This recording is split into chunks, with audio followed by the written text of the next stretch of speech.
Assalamualaikum warahmatullahi wabarakatuh. Apa kabar anak-anak? Semoga kita dalam keadaan sehat. Pada materi pertama ini kita mempelajari logika dan algoritma. 1. Konsep logika dan algoritma. Komputer mengerjakan suatu perintah menggunakan bahasa pemrograman. Bahasa ini memiliki suatu dasar, yaitu logika dan algoritma.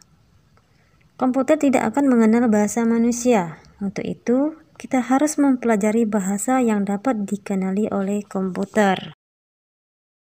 Konsep logika. Kata logika menurut kamus berarti cabang ilmu pengetahuan yang mengamati tentang prinsip-prinsip pemikiran deduktif dan induktif. Sedangkan kata logika menurut istilahnya berarti suatu metode atau teknik yang diciptakan untuk meneliti ketepatan penalaran. Konsep logika terdiri dari 1. Proposisi, yaitu pernyataan mengenai hal-hal yang dapat dinilai benar atau salah. Dalam proses terjadinya pembentukan proposisi terjadi hal-hal sebagai berikut. A. Proses perangkaian dan pengingkaran, yaitu terjadinya proses pembentukan proposisi secara otomatis akan terdapat pengertian yang diingkari oleh pengertian yang lain. B.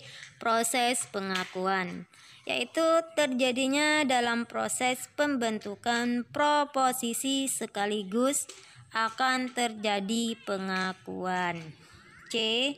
Proses mengkombinasikan proposisi, yaitu proposisi mutlak diterjemahkan sebagai proposisi yang sifat kebenaran atau kesalahannya langsung tampak pada pikiran dan harus diterima.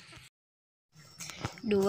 Penalaran. Penalaran adalah proses berpikir dengan bertolak dari pengamatan indera atau observasi empirik yang menghasilkan sejumlah konsep dan pengertian sekaligus.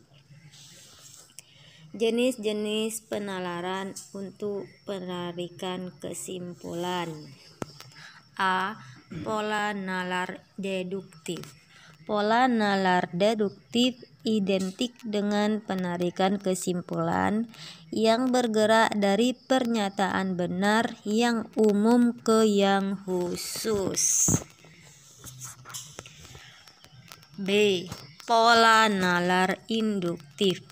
Pola nalar induktif identik dengan penarikan kesimpulan yang bergerak dari pernyataan benar yang khusus ke yang umum.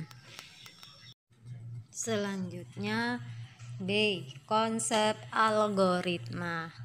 Algoritma adalah serangkaian langkah-langkah yang disusun menjadi urutan yang logis agar kegiatan dapat diperoleh atau mencapai tujuan. Cara untuk mengkomunikasikan algoritma antara lain menggunakan bagan alir, pseudocode, bahasa pemrograman. Bentuk algoritma yang mudah dibaca adalah menggunakan bagan alir. Bagan alir atau flowchart. Bagan alir atau flowchart adalah gambaran hasil pemikiran dalam menganalisis suatu masalah yang nantinya akan diubah menjadi program komputer. Nah, oleh sebab itu, bagan alir yang dihasilkan dapat bervariasi antara satu program dengan yang lainnya. Pembuatan bagan alir atau flowchart. Yang harus diperhatikan dalam membuat bagan alir yaitu 1. Bagan alir digambarkan dimulai dari sisi atas ke bawah dan dari sisi kiri ke kanan. 2. Aktivitas yang digambarkan harus tepat dan dimengerti oleh pembaca. 3. Kapan aktivitas dimulai dan berakhir harus ditentukan secara jelas. 4. Aktivitas harus diuraikan menggunakan deskripsi kata kerja. Dan 5. Gunakan simbol bagan alir yang standar. Simbol bagan alir atau flowchart. Berikut ini simbol-simbol dan kegunaannya. 1. Terminator. Fungsinya untuk menggambarkan kegiatan awal atau akhir dari suatu proses. 2. Proses. Fungsinya untuk menggambarkan suatu proses. Ketiga, keputusan. Fungsinya untuk mengambil suatu keputusan yang harus diambil pada kondisi tertentu.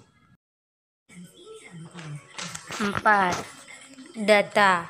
Fungsinya untuk menggambarkan kegiatan masuk atau keluar yang dihasilkan. 5. Dokumen. Fungsinya untuk menunjukkan penggunaan dokumen yang terkait. 6. Petunjuk alir. Fungsinya untuk menghubungkan setiap langkah dalam bagan alir. 7. Persiapan. Berfungsi sebagai mempresentasikan yang dapat dilakukan sebelum menuju langkah berikutnya. 8. Konektor. Fungsinya untuk menghubungkan pada halaman yang sama dan untuk menghubungkan pada halaman yang berbeda. 10. Operasi manual. Fungsinya untuk mempresentasikan operasi yang dapat dilihat secara manual. Demikianlah materi kita hari ini. Sekarang kerjakan soal-soal berikut ini.